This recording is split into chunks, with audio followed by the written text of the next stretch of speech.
আন্তর্জাতিক অপরাধ ট্রাইব্যুনাল বা আইসিটি, যেটি গঠিত হয়েছিল 1971 সালের স্বাধীনতা যুদ্ধের রাজাকার আল বদর আল শামসের মতো ঘৃণিত যুদ্ধবাদীদের বিচার করার জন্য।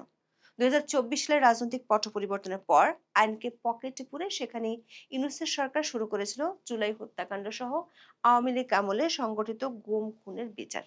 পুরোটা জামাতপন্থী আইনজীবী, যারা কিনা একসময় যুদ্ধাপরাধীর দায় অভিযুক্তদের পক্ষে লড়তো, তাদেরকে ইউনূস আসিফ নজরুলরা দায়িত্ব দেন রাষ্ট্রপক্ষের আইনজীবীর। ডক্টর ইউনূসের গড়া সেই আইনসিটিতে চলছিল কোটি টাকার ঘুষ বাণিজ্য। তাজুল ইসলামের সেই আইনজীবী দলের সদস্যরা দেদারসে করেছে মামলা বাণিজ্য। এর আগে আইসিটির এক আইনজীবী আর এক আইনজীবীর বিরুদ্ধে ব্যাগ ভর্তি টাকা খাওয়ার অভিযোগ করেছিলেন। এবার কোনো অভিযোগ নয়, সরাসরি কোটি টাকা দাবির অডিও রেকর্ড ভাইরাল হয়েছে তাজুল বাহিনীর সদস্যের বিরুদ্ধে। একাধিক গণমাধ্যম বলছে তারা সেই অডিও রেকর্ডটি যাচাই করে দেখে এর সত্যতা খুঁজে পেয়েছে। অভিযোগটি উঠেছে আন্তর্জাতিক অপরাধ ট্রাইব্যুনালের প্রসিকিউটর মোহাম্মদ সাইমুম রেজা তালুকদারের বিরুদ্ধে। তিনি চট্টগ্রামে কলেজ ছাত্র ওয়াসিম আকরাম হত্যা মামলা থেকে আওয়ামী লীগের সাবেক সংসদ সদস্য এবিএম ফজলে করিম চৌধুরীকে খালাস করিয়ে দেওয়ার আশ্বাসে 1 কোটি টাকা ঘুষ দাবি করেছেন। লিখা অডিওতে একেবারে মাছের বাজারের মতোই এই আইনজীবীকে ঘুষের রেট নিয়ে দর কষাকষি করতে শোনা গেছে। মজার বিষয় হলো, এই অভিযোগ উঠেছিল ইউনূসের সরকার আমলে এবং সেই অভিযোগের কথা জানতেন তখনকার চিফ প্রসিকিউটর তাজুল ইসলাম। কিন্তু এত বড় কাণ্ড ঘটে যাওয়ার পর বহাল তবিয়ত দিয়েছিলেন অভিযুক্ত সেই আইনজীবী সাইমুম রেজা তালুকদার। অডিও টেপগুলো ফাঁস হওয়ার কয়েক ঘন্টা আগে এই আইনজীবী পদত্যাগ করেন। লেখা অডিও টেপগুলোতে টাকার লেনদেন সহ পুরো বিচারিক প্রক্রিয়ায় আরো কয়েকজন আইনজীবীর নাম উঠে এসেছে, যারা ছিলেন তাজুল ইসলামের ঘনিষ্ঠ সহযোগী। প্রশ্ন হলো, এত বড় কেলেঙ্কারির খবর কি নতুন সরকারের আইন মন্ত্রণালয় ধামাচাপা দিয়ে দিবে? মানে চোরের সাগরে দফাদার হবে, নাকি আইসিটিকে পুঁজি করে ঘুষ বাণিজ্যের পুরো চক্রটিকে জনসমক্ষে নিয়ে আসবে? বিস্তারিত জানতে চলুন যাওয়া যাক বিশ্লেষণে।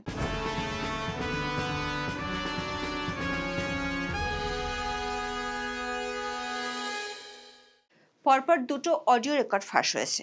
দুটো অডিওতে ঘুষের জন্য দর কষাকষি ব্যক্তি একজন, তিনি হলেন আন্তর্জাতিক অপরাধ ট্রাইব্যুনাল বা আইসিটি থেকে সদ্য পদত্যাগ করা প্রসিকিউটর মোহাম্মদ সাইমুম রেজা তালুকদার। এই অডিওগুলোর খবর প্রকাশ্যে আসার কয়েক ঘন্টা আগে তিনি পদত্যাগ করলেও শেষ রক্ষা হয়নি।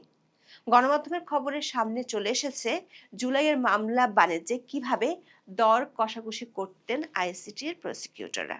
ফাঁস হওয়া অডিও রেকর্ড থেকে জানা গেছে, মামলার আসামিকে অব্যাহতি দেওয়ার বিনিময়ে প্রসিকিউশন টিমের সদস্য ও তদন্ত সংশ্লিষ্টরা বড় অঙ্কের আর্থিক লেনদেনে জড়িয়ে পড়েছেন।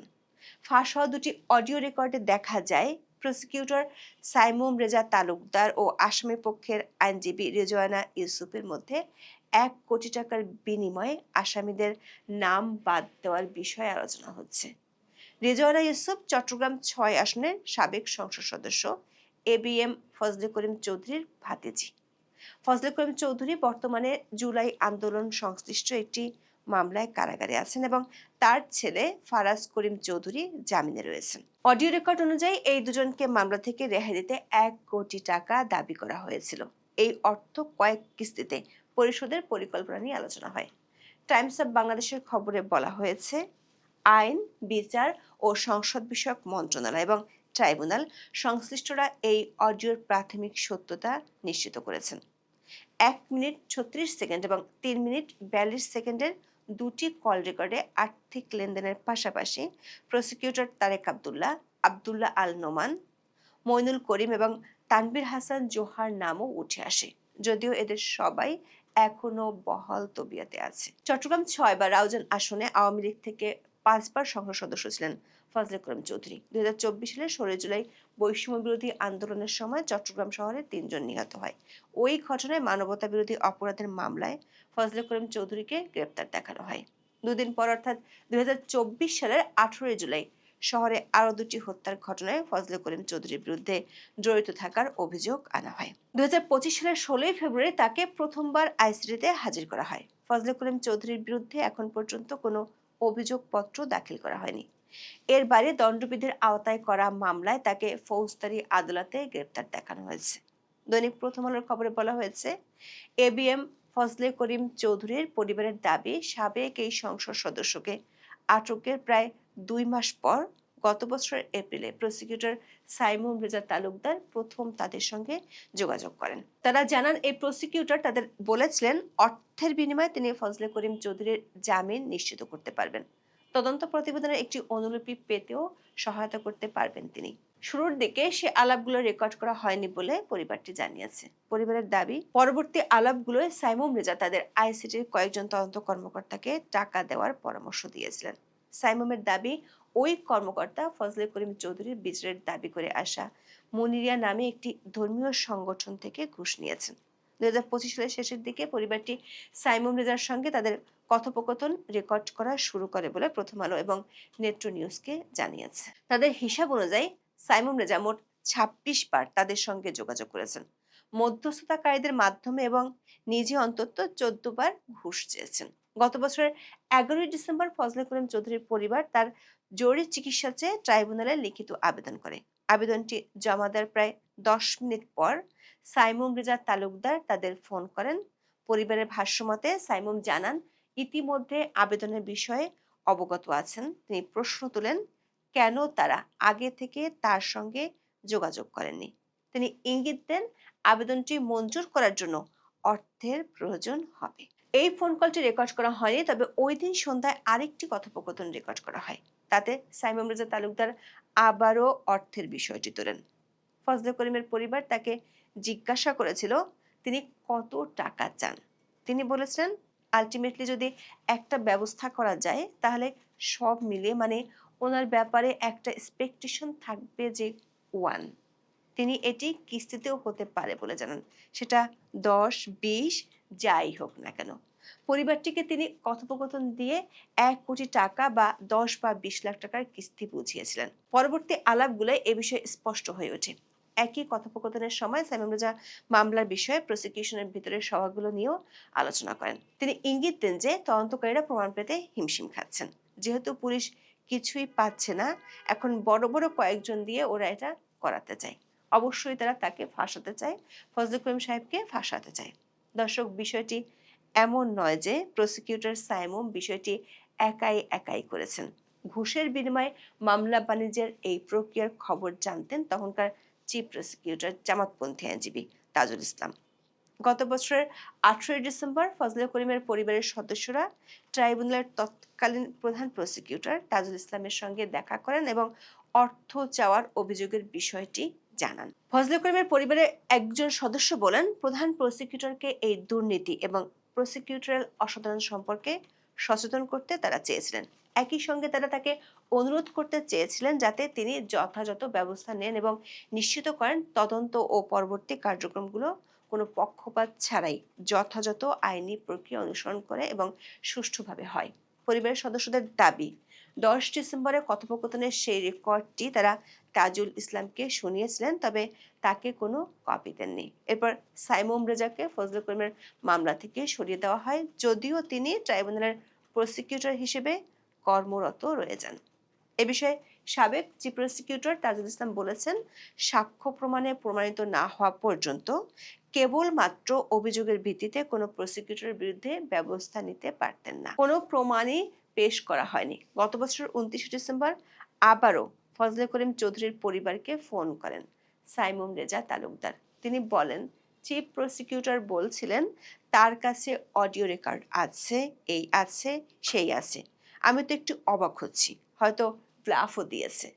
তখন ফজলে করিম চৌধুরীর পরিবারকে সাইমুম রেজা তালুকদার সতর্ক করে বলেন যেন তারা তাদের ফোনে নিরাপত্তা নিয়ে সাবধানে থাকেন। ফজলে করিম চৌধুরীর পরিবারের ভাষ্য অনুযায়ী ডিজিটাল প্রযুক্তি আইন বিষয়ে বিশেষজ্ঞ সাইমুম রেজা তালুকদার সম্ভবত ভেবেছিলেন যে এসব কথোপকথন সরকারি কোনো নজরদারি সংস্থার মাধ্যমে রেকর্ড করা হয়েছে। ফজলে করিম চৌধুরীর পরিবারই যে তা রেকর্ড করেছে সেটা তিনি বুঝতে পারেননি। এ ধারণার কারণে টাকার বিষয়টি নিয়ে আলোচনা চালিয়ে যান তিনি। জোর দেন ফোনের নিরাপত্তার বিষয়টির উপর। 12 ফেব্রুয়ারি বিএনপি নির্বাচনে জেতার 9 দিন পর জামাত ইসলামের ঘনিষ্ঠ হিসেবে পরিচিত তাজুল ইসলামকে চিফ প্রসিকিউটর পদ থেকে সরিয়ে দেওয়া হয়।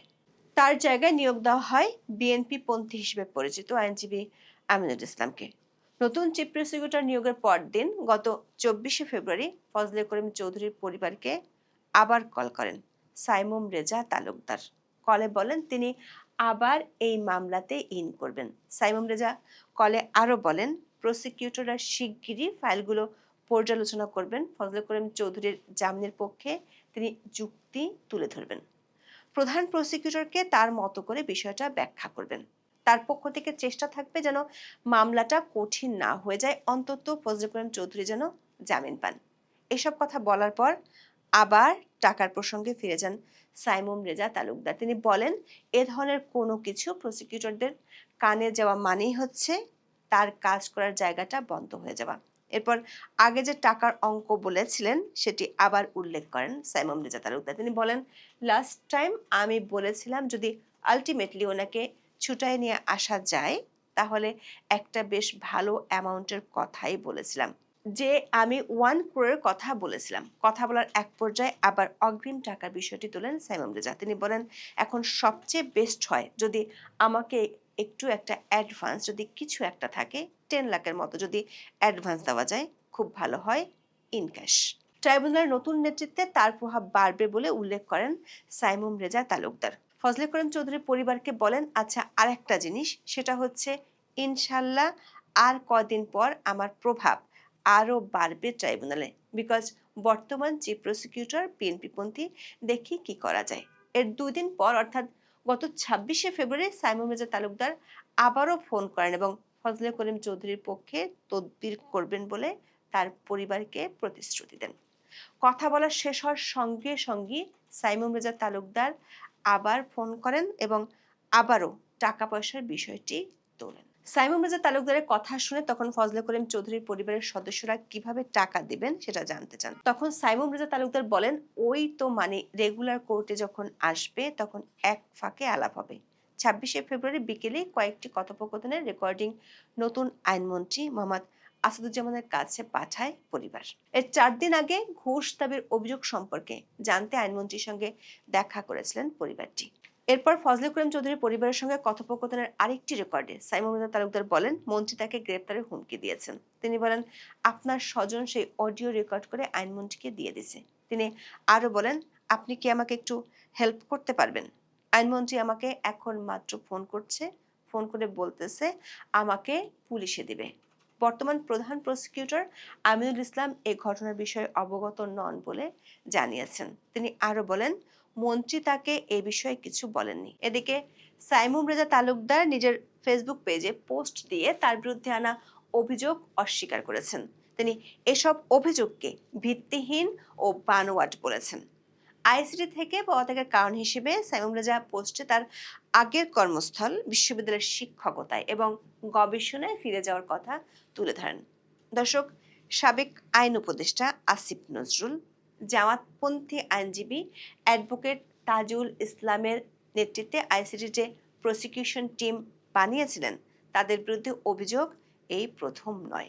আরো অনেক ভয়াবহ অভিযোগ আছে। প্রসিকিউটর এবিএম সুলতান মাহমুদ অন্য প্রসিকিউটর গাজী মোনার হোসেন তামিমের বিরুদ্ধেও আর্থিক দুর্নীতির অভিযোগ করেছেন।